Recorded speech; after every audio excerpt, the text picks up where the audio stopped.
En esta parte nos vamos a centrar en los métodos supervisados. No los vamos a ver con detalle, ya que el estudio de este tipo de métodos se verán con más profundidad en otros cursos del máster. Recordemos que los métodos supervisados parten de la hipótesis de que tenemos disponible un conjunto de entrenamiento en el que un experto nos ha etiquetado la clase, nos ha dicho si un registro no es o si sí es una anomalía. El objetivo, por supuesto, es construir un modelo de clasificación para que, dada una entrada nueva, nos diga si sí es o si no es una anomalía. Para resolver este problema, podríamos recurrir a todos los modelos de clasificación que conocemos. Sin embargo, hay una diferencia fundamental, y es que estamos ante un problema de clasificación no balanceada, en el sentido de que hay una clase, la clase normal, que está omnipresente. ¿Y por qué necesitamos un tratamiento especial en este caso? Supongamos un problema en el que hay una presencia de la clase normal realmente alta, del 99,9%, y del valor anómalo solo del 0,1%. Un clasificador básico, simple, como aquel que toda nueva entrada la clasifique como valor normal, tendrá en media una tasa de acierto del 99,9%. Sin embargo, ese clasificador no nos sirve absolutamente de nada, ya que no es capaz de discernir entre el valor anómalo o no anómalo. Es decir, no nos da ninguna información, ya que siempre su clasificación es la misma, valor normal. Para poder adaptar un método de clasificación ya existente al caso de la clasificación no balanceada, tenemos dos alternativas principalmente. Los métodos basados en instancias lo que hacen es modificar los datos originales, el conjunto de entrenamiento, para que el algoritmo correspondiente de clasificación se centre en los valores con la clase anómala. Esta es la solución a la que tendremos que recurrir si estamos ejecutando un programa comercial sobre el que no tenemos la posibilidad de modificar el código. Si estamos utilizando un algoritmo propio y no podemos modificar los datos originales porque, por ejemplo, dispongamos de datos médicos y esa aproximación no es consentida por el experto, un experto médico, entonces tendremos que modificar los algoritmos para así obligar a que se centren en los valores de la clase anómala. Ya hemos comentado que los métodos basados en instancias lo que hacen es modificar los datos originales para que el algoritmo, de esa forma, se centre en la clase minoritaria.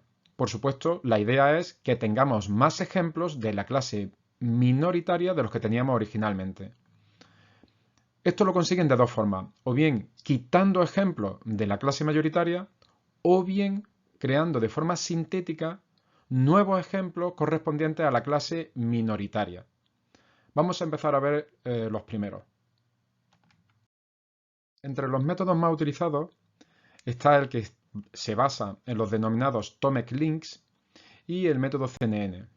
Vamos a revisar algunos de ellos dando la idea subyacente que hay en dichos métodos. Supongamos un diagrama en el que este símbolo representa una instancia de una clase mayoritaria y este símbolo una instancia de una clase minoritaria. La idea es evitar la supremacía, la omnipresencia de la clase mayoritaria en todo el conjunto de datos. Para eso se construyen los Tomek Links, que son pares de valores en los que hay un ejemplo de la clase minoritaria y otro ejemplo de la clase mayoritaria. Son valores que están muy cercanos entre sí. Y la idea es eliminar las instancias de la clase mayoritaria. De esa forma conseguimos limpiar la zona en la que había bastantes ejemplos de la clase minoritaria, limpiarla en el sentido de que ya no tenemos tantos ejemplos de la clase omnipresente, de la clase mayoritaria.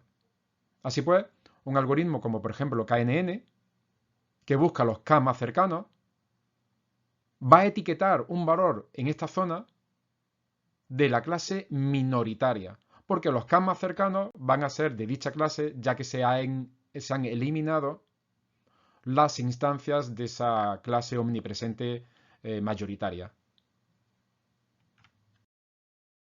CNN es un algoritmo bastante parecido que sigue la misma idea, evitar la supremacía, la omnipresencia de la clase mayoritaria. En este caso, el objetivo es eliminar aquellas instancias de la clase mayoritaria que están en una zona de alta densidad de valores de dicha clase. Por ejemplo, en esta zona está demasiado presente la clase minoritaria y no le da la oportunidad de que los valores que están cerca de la clase minoritaria influyan en la decisión. Así que la idea es eliminar zonas de alta densidad, por aquí, incluso por aquí, podría ser, de la clase mayoritaria. Vamos a ver cómo funciona el algoritmo. A partir del conjunto de datos inicial, se seleccionan todos los valores de la clase minoritaria y solamente uno de forma aleatoria de la clase mayoritaria. Y a partir de este conjunto de entrenamiento, se utiliza el vecino más cercano con el anterior dataset como conjunto de prueba. Todos los datos que hayan sido correctamente clasificados se eliminan, que normalmente serán aquellos que corresponden a la clase mayoritaria. Y los casos que han sido incorrectamente clasificados se incluyen en el conjunto, pero claro, con los valores originales que tenían anteriormente. Este es el nuevo dataset que se utiliza para pasarle cualquier algoritmo de clasificación. Finalmente indiquemos que hay muchos otros métodos de undersampling, es decir, métodos para eliminar instancias de clases mayoritarias, como por ejemplo métodos híbridos que combinan los dos anteriores, el Tomek-Lynx y el CNN. Habíamos comentado que además de los métodos de undersampling, están los métodos de oversampling. La finalidad de estos métodos es introducir datos nuevos, datos que se construyen de forma artificial. De forma que, por ejemplo, si tenemos los círculos grandes que son valores reales, por ejemplo, podrían corresponder a la clase minoritaria, se construyen nuevos ejemplos de forma sintética, por ejemplo, como combinación lineal de los valores anteriores, para que de esa forma cualquier algoritmo tenga más datos referentes a la clase minoritaria como referencia. El primer método que se publicó de este tipo se denominó SMOTE y fue introducido ya bastante años. Realmente este método también realizaba un proceso de undersampling sobre la clase mayoritaria. SMOTE es un método que se ha utilizado bastante. Incluso hoy en día, si realiza cualquier búsqueda, verá que hay numerosas variantes que se publican en las revistas de investigación. Finalicemos comentando, como ya habíamos dicho anteriormente, que los métodos de oversampling construyen datos artificiales. Así que no lo deberíamos aplicar si no tenemos el consentimiento del experto en la materia. Por ejemplo, pensemos que en un ámbito como la medicina, en la que un experto podría no estar de acuerdo en que sean legítimos los resultados que se obtengan aplicando un método que construye datos artificiales. Una vez que hemos visto los métodos basados en instancias, vamos a ver los métodos basados en algoritmos. No podemos tocar, modificar los datos originales, pero sí podemos modificar el algoritmo, bien porque tengamos acceso directo al código o porque lo estemos desarrollando nosotros. La modificación se realizará para darle más peso a la instancia de la clase minoritaria. Esto lo podemos conseguir de distintas formas, por ejemplo, con matrices de coste, utilizando combinaciones de clasificadores con boosting o bagging, etc. Vamos a ver algunos de ellos. A cualquier algoritmo de clasificación se le puede aplicar una matriz de costes. En esta especificamos el coste de una incorrecta clasificación.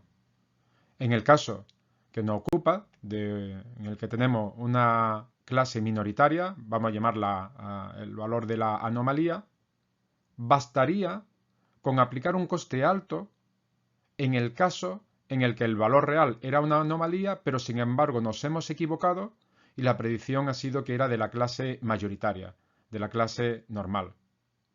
Así que de esta forma sencilla podríamos obligar a que cualquier algoritmo de clasificación se centre en los valores de la clase minoritaria. También se pueden utilizar métodos que combinan los resultados de varios clasificadores. Por ejemplo, en los métodos de debugging, lo que se hace es un muestreo con repetición sobre el conjunto de datos original. Se aplica el algoritmo de clasificación correspondiente y finalmente se agregan convenientemente los resultados. La aplicación en el caso de la anomalía es inmediata. Basta con obligar a que en cada muestra que hemos cogido del dataset original, obliguemos a que haya un número suficiente de valores de la clase minoritaria. O por ejemplo los métodos de boosting. Los métodos de boosting son métodos iterativos en los que en cada iteración se le da más peso a aquellas instancias que hayan sido mal clasificadas en el paso anterior. Así que, de esta forma, en este proceso iterativo, se van construyendo clasificadores que se centran en aquellos datos que habían sido mal clasificados en las iteraciones anteriores. Finalmente, también se combinan de forma adecuada los resultados obtenidos por esos clasificadores. De nuevo, la adaptación a nuestro caso pasa por darle más peso a las instancias de la clase minoritaria. Finalmente, indiquemos que hay multitud de métodos que se basan, por ejemplo, en la combinación de los métodos vistos anteriormente o incluso de los métodos basados en instancias con métodos basados en algoritmos, como por ejemplo smooth boosting, smooth bugging, etc. Para terminar esta parte de métodos supervisados, tendríamos que ver, como en cualquier modelo de un proyecto de minería de datos, qué medidas de evaluación podemos aplicar para ver cómo de bueno o malo es dicho método. Recordemos que la tasa de acierto no puede utilizarse, ya que un clasificador básico como aquel que siempre clasifica cualquier entrada nueva como de la clase mayoritaria, tendría una tasa de acierto elevadísima, ya que entrarán pocos ejemplos de la clase minoritaria. Así que necesitamos recurrir a otras medidas que nos evalúen correctamente los métodos de clasificación cuando hay clases minoritarias presentes. Para ello, se han desarrollado medidas como el recall, la precisión, la medida de F, las curvas de ROC, etc. Todas estas se verán con detalle en otros cursos, aunque nosotros veremos algo al final de este. En cualquier caso, nosotros nos centraremos en los problemas que hay por tratar con datasets extremadamente no balanceados, es decir, aquellos en los que la presencia de la clase minoritaria es de varios órdenes de magnitud inferior a la presencia de la clase o de las clases mayoritarias.